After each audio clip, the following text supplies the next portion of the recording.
अरे अरे अरे, थांबा, चाललात कुठे? मुलांना सुट्ट्या लागल्यात ना आणि बाहेर गरमी पण फार पडते. तर चला आज आपण घरच्या घरी मस्त अशी मँगो आईस्क्रीम बनवूयात.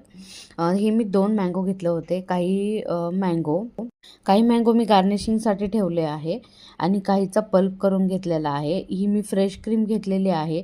ज्या भांड्यामध्ये तुम्ही क्रीम बीट करणार आहात ते भांडेसुद्धा थोडंसं फ्रीजरला सेट करून घ्यायचं, म्हणजे मस्त अशी क्रीम बीट होते. ती क्रीम थोडीशी बीट करून घेतली. बीट झाल्यानंतर त्यामध्ये थोडा मँगो पल्प, मिल्क पावडर, थोडी पिठी साखर टाकून मस्त असं परत मिक्स करून घ्यायचं, बीट करून घ्यायचं.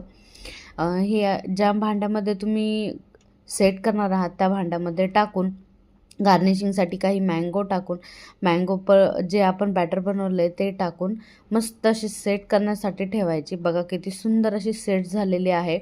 नक्की ट्राय करा आणि कमेंट बॉक्समध्ये कळवा. बघा किती सुंदर यम्मी टेम्प्टिंग दिसते की नाही.